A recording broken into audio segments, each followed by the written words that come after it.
All right, we're back here with Coach Walton. We'll start with James Ham. Hey, how's it going, Luke? Good, James. How are you? Good. Hey, just checking in. Have you got any of your players back on the court that haven't been there? And how are you guys doing health-wise? Yeah, we're doing pretty well health-wise. Whiteside he had a pretty heavy workout pre-practice, but we still held him out of practice. And that's he's the only one on the injury list for now. And just how is it going so far? I mean, we talked about this last year, but day 3 of camp is that day where sort of the bumps and bruises start to catch up with guys. How is everybody feeling? Yeah, they look good. They feel good. I mean, we're still, we have to get in a lot better shape. We did a lot of running again today, a lot of scrimmaging today, and you can see guys starting to get to slowly, get better and better with some of that stuff. But there's still a wall that we hit on, where the play turns very sloppy, and we kind of give into that fatigue, which we kind of know going into this whole thing, considering gyms were completely locked down until practice actually started. So it's something we're aware of. It's good to see the progress happening each day with some of the stuff we're doing, but we still got a long way to go. Jason Jones. Hey there, Luke. Jason. Just kind of following up along those lines, how different are practices structured and monitored, given that the setup is so different and guys couldn't get in, just to kind of monitor the potential for injury? Well, we put that in the equation as we were planning out the first few practices.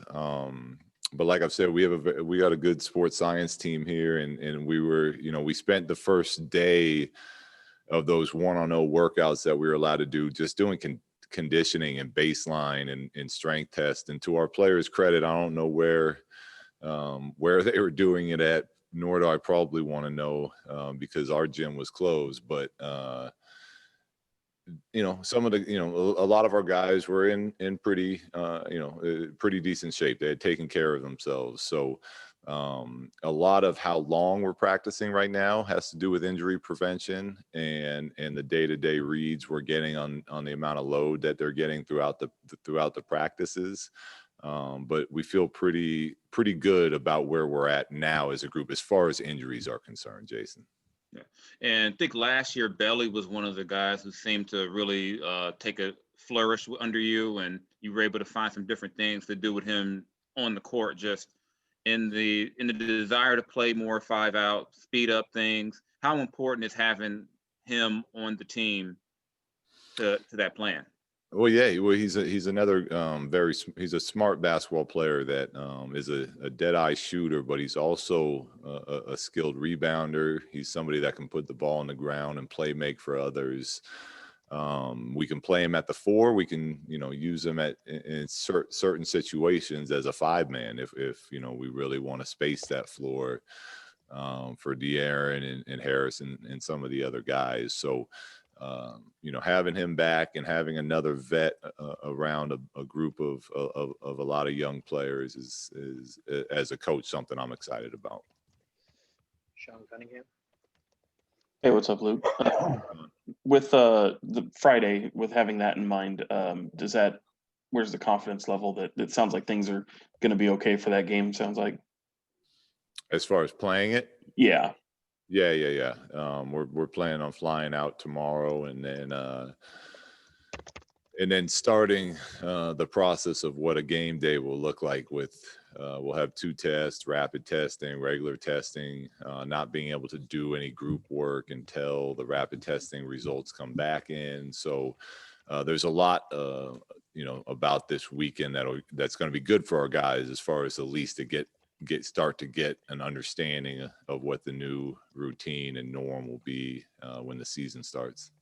And then just following up on that, I guess a 2-parter, since you mentioned the just what's the game flow for your team in terms of what you hope to take away from this? Does it kind of come at a good time? And then the second part of that was just maybe thoughts on Marvin. What's the most encouraging thing you've seen from him so far? Yeah, I think it's, the preseason games are good. You start to work every day against each other. You're pushing it. You're giving everything you have. It's nice to be able to go out there and do that against other players. I think the guys on the team enjoy that. It's good for us as coaches to see how other teams will be guarding us and adjustments and whatnot. So that'll be good for us. Marvin looks good. We're thrilled that he's healthy and excited to see what he can do this season. Matt George. Hey, Luke, we spoke with Rashawn Holmes a couple days ago, and I asked him what about this team would surprise a lot of people, and he immediately answered the pride of this team with this upcoming season, knowing that there maybe aren't too high of expectations for this roster overall. Have you seen that pride? Has that translated in these first few days of training camp?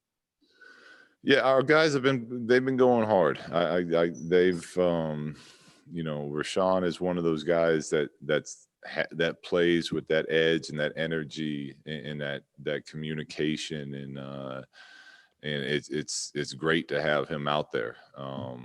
I'd say our team is a prideful group. You can look down the line at guys like Corey Joseph and Harrison and Darren Fox coming into his own. I think he's going to have a great year for us and make a big jump. So there's a lot of guys.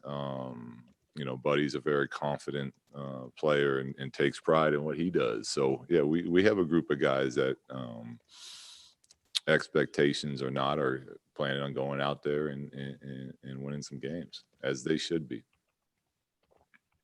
Mark Medina. Hey, Luke, Mark Medina here. Good to see you. I hope you're hanging in there. Mark?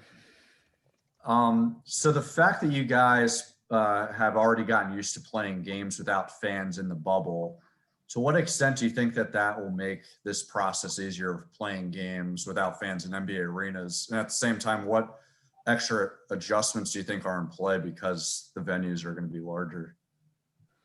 Well, it is nice to have a few of those games under our belt, but it's going to be different even than from the bubble. The bubble, it was 3 gyms. We were all going to be in that same place for however long. There was a lot of money that went into the sound of the gym and the crowd noise to make it feel as authentic as possible. That's not going to be the case with 30 gyms. So it's going to be a lot quieter. You're going to hear the sneakers. There's going to be some things that, even though we played in the bubble, are going to be another adjustment. And like we've told our guys, every day of practice, really, like we got to be able to accept whatever is coming and just have the mindset we're going to attack however it plays out. So we understand nobody knows what this is going to be like, and we just have to be positive and ready to go no matter how it goes. All right, we've got Jason Anderson for the last question, please. Hey, Luke, what's up? I wanted to ask you about the COVID impact on this rookie class potentially. Things were so different for them with their college season shortened, no summer league, short training camp. Do you have any thoughts on what the long-term effect might be for these guys? No, it's one of those things that they are definitely at a disadvantage compared to every other rookie class that's come through. Not having the summer league, not having the 3 months to train and with at NBA facilities, to go through the rookie transition program, and even the level beyond that, where it's undrafted players that normally have a chance to prove themselves since it's in summer league or have more time to show themselves. It's tough, for those guys too, who this is their moment where they can have a chance to reach their lifelong dream. And it's much harder now. So we'll see what the long-term effect is. I don't know what it is now. I am happy with the rookies we have here and the effort they're playing with. And I'm very impressed with Tyrese's understanding of the offensive playbook already. Now he's got a lot of work to do still, as we all do, but just his understanding in a short time since being drafted has been impressive. Okay. Can I follow up on Marvin? It sounds like you're saying he looks good and he's healthy, so there's no question about injuries at this point. Has he been available in practice? I know there's maybe something you can't discuss there, but if he has been a participant, can you speak a little more to just sort of how he's looked and what you're impressed with? Yeah, well, he's trained. I mean, every time we've had Marvin and he's been healthy, there's a lot to be excited about since I've been here. And I know that was only for 12 games. So a lot of what I'm going off is how I see him doing in drills and in practice and whatnot. But his shot looks better. He's motivated from coming out of another disappointing injury in the bubble. And he wants to get on that court and go. So it's exciting, the possibility of, what he can help our team do. All right. Thank you, everybody. Thank you, Coach. Thanks, guys.